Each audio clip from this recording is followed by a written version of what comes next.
welcome to another episode of TacoBytes, your daily bite of Degen, episode number 422. Week in review, Radix DLT and SBF trial. We have just a few things to cover up for tonight's quick bite as we get ready for a good Sunday review. We're going to be joining the weekend review with Clout Cox and Honey Deals and and the Zen community tomorrow, and so you'll be able to find us there. At the same time, you should be able to find us in Station 3 in New York tomorrow, as we will be working from there remotely, as we are coming to you live from somewhere nowhere today in New York, as we get ready for New York Tech Week and Week 3 of the SBF trial. Sam Bankman-Fried, as so far we have seen Wang and Ellison take the stands, followed by Drapey, and then the week ended with the CEO of BlockFi, Zach Prince, taking the stand.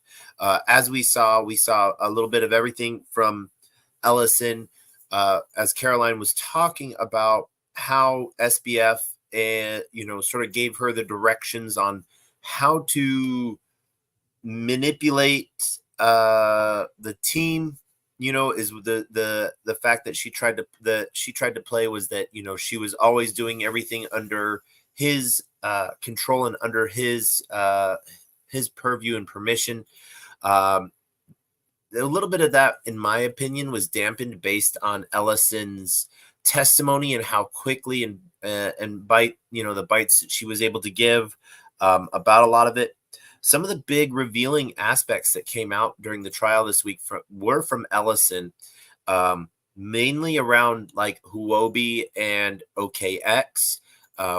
Why did they put a billion, freeze on their accounts for over $1 billion?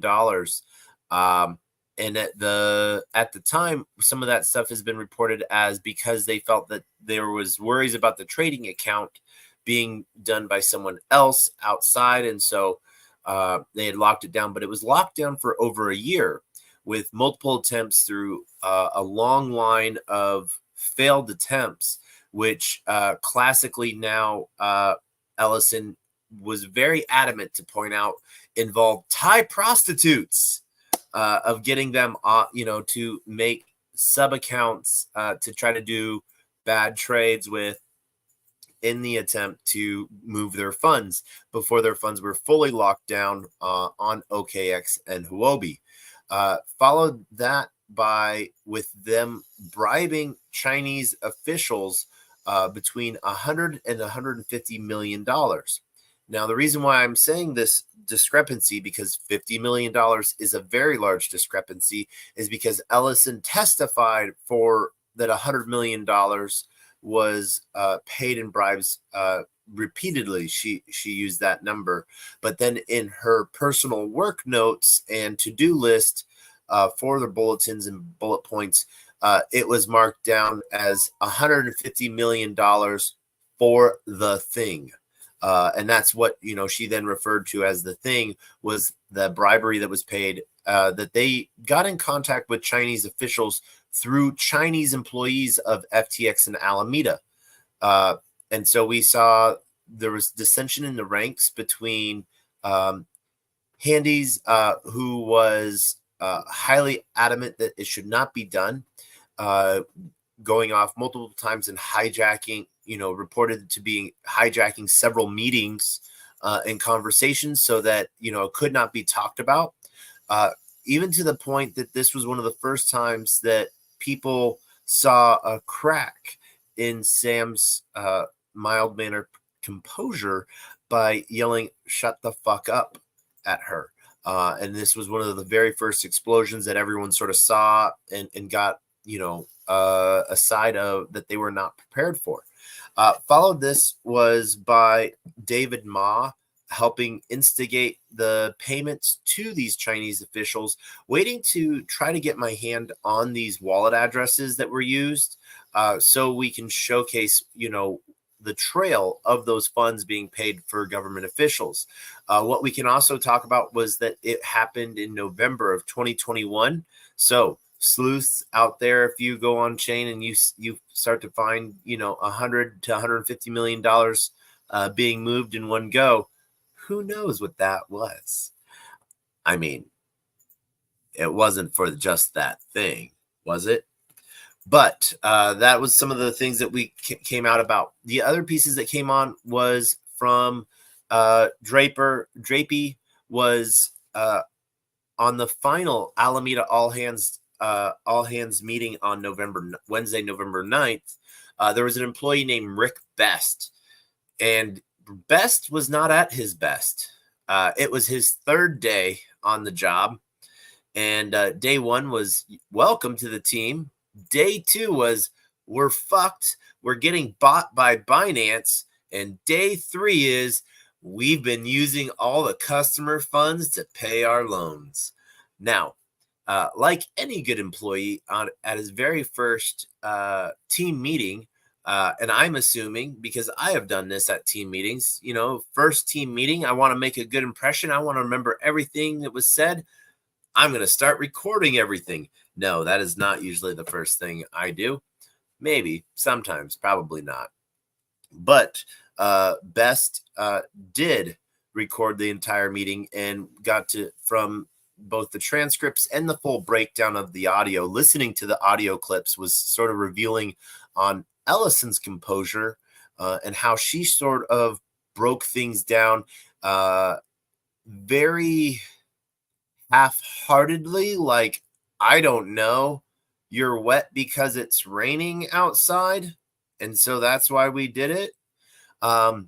Intermittent with, bouts of laughter and hee-hees, more probably out of nervousness. She did, some of the text messages that came through were of her private chats with SBF.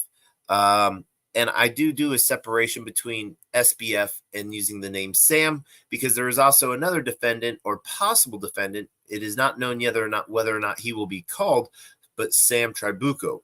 And he was one of the co-founder pieces also he was the co-CEO with Caroline Ellison of Alameda Research. And so right now, my understanding is he is not going to be called by either the prosecution or the defense, meaning someone cut an amazing deal. From that, we also see that, during this recording of the final Alameda All Hands on Deck, one of the clips that was really pushed out was of Christian Drapey talking to Caroline, saying, this wasn't like just a YOLO thing, was it? Right? And that is going to be my new quote for a while. This wasn't just a YOLO thing whenever someone makes a bad decision. But that having to have the court have explained to it what YOLO is and what FUD is, quite interesting.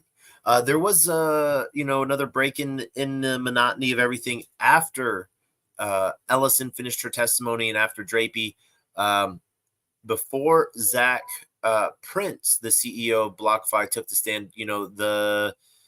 The defense and prosecution sort of were fighting a little bit over some of the motions that they have over. And one of the interesting facts is that, oh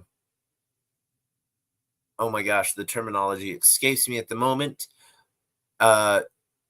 Course of venue is still up for debate. The defense is still at wanting a venue change, requesting a venue change for, the Bahamas over New York for sentencing and trial. So that change of venue is still being pursued by the defense. Go them. They just want to get out of the jury weather here in New York, I guess. But it has been an honor to be in the courtroom, these last couple days, this last week and a half. Oddly enough, I have started talking with SBF's dad and their dad's family attorney a little bit. making small comments, commentary with them about nothing about the trial, but just conversation. And it's been interesting with seeing what some of the emails that came out from Sam's father and from Sam's mother.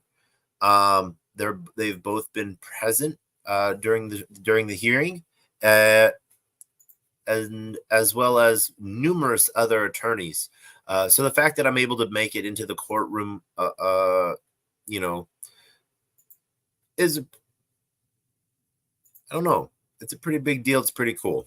Honored to be there and do my best to sort of take notes and record what I feel and see my opinion. There was a moment where I just wanted to pass a note up to the prosecution, or to both the prosecution and to the defense, when they were cross-examining or examining witnesses and asking questions in terminology that allowed the individual to escape that questioning because they weren't asking the question the right way, because they were not necessarily using terminology from Web3. And I'm like, you just need like a resident degen, and the judge tried to take one terminology piece of one person's company structure and explain it. And everyone was just like, oh yeah, okay. No, it was not. It was not right in the slightest. And so I just don't really understand that sometimes. No one picked that apart. Isn't my place to do so. We will find out. Yeah. So there was that piece. Next up, we have I know that there is coming up next on the stand, there is one FTX customer, followed by an FBI agent, and then the next star is Rashad, that helped oversee the accounting and firm books for a while, as well as with games of actions for the investment side of things. So seeing where, and as Gary Wang, half-heartedly remarked, I don't know what the loan I was signing for was for, as he, multiple times signed $50 to $100 million checks, or taking out loans in his name to be invested in, as he said, he did not know. So we'll get to learn a little bit more where those checks went, and that will be an interesting piece. Right now, the prosecution is aiming to finish its case around the 26th for the defense to take over. So they said Friday that they are still aligned to do that. And that is because next week, or this week coming up, is only a 4-day court week. And then the court week after that is only a 2-day court week. And then it will be switching over to the defense. So that is the big piece there. That is the SBF trial in a nutshell. I do want people to understand that there is a lot of misinformation going on around comments and things being said. I am there in the room, and I might be 100% biased towards Solana and really like it, but if ever anything shady came up out of it, I would let you know. One of the biggest things that we saw was how much of a stakeholding FTX and Alameda had in Solana. That was brought to light again today with the FTX liquidation estate, which has 9.5 million SOL, that unlocked the other 100 million or something like that, I think, is locked for the next 2 to 4 years. But they had 9.1 million SOL that were unlocked and liquid, but today they locked like 5.5 million worth of SOL. So that was in an attempt to appease the markets and showcase that it is still stable and isn't going to be dropping anytime soon, or at least for those reasons. And that gives them enough leverage with staking that they will enjoy those rewards. passively as well.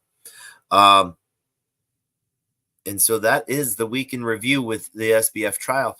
Last up, we're going to be having on this week, hopefully, some members from the Radix team, probably from Aussie Swap, then possibly Caviar 9. As we talk about Radix has now launched its mainnet Babylon, and it is now live. We actually were out there making a token today, seeing how easy that process is, and really doing sort of the swap features within Aussie Swap and Caviar 9, making multiple liquidity pools. I felt like a great guy today because that coin I made, Player One Taco, aka Taco Token, skyrocketed up to a $13 million market cap. And I was super happy. And then the same person that bought all of that, someone else bought, and then that person sold it all everything they had just bought. So it was very interesting to watch, as I had made a token just to put out there and hand out to people for community participation things. So that has been a great week. I did want to do a quick shout out to everyone on YouTube for joining us. Thank you so much to those on LinkedIn and those as well as on Unlonely app. And then huge shout out to Twitter and everyone on Twitter that has been following us and following along. Shout out to everyone all the way around. As we get ready for the rest of this week, we will talk more about Radix and Aussie Swap and how to onboard into the new wallet, because the old wallets do not work anymore and you do have to upgrade them. And there's a new combination piece between desktop and mobile that needs to come into play. So really interesting moves there. One of the also big pieces that we've seen now is with the push of CCIP, Moonbeam is becoming a central hub for interchain messaging. So please keep your eye on Moonbeam and what is coming up there. There's going to be some big things happening. There's already some great talk coming out from like Derek and the rest of the team. So be on the lookout for that and keep your eyes open. And then just for the heck of it, Burn It DAO. There might be some interesting stuff there. It is a 100% Degen play. You got to be on it. So let's see how well you're on it, and we hope that you have a great day. And as always, we want to end with our two favorite things, our words of wisdom and the best, worst knock joke on the face of the planet. And so, as always, our words of wisdom are: closed mouth cannot be fed, and you cannot feed a closed mouth, meaning if no one knows you're looking for opportunity can never come a knocking. And if opportunity does come a knocking and no one answers, it's going to keep on walking. And with that, we want to give a huge shout out and love to Liam, and then as well as to all of the other reporters that I've got to get to know, either already know or really get to know this past week. It has been amazing working with you all, and I'm honored to be among you. And I hope that you all have a great week and have a great weekend. And with that, we end with the greatest, worst knock joke on the face of the planet. And as always, it is the same. I hope you are ready for it, because I am. Have a great night. See you tomorrow. Maybe a different bat, same bat channel, different bat time, but knock. Who's there?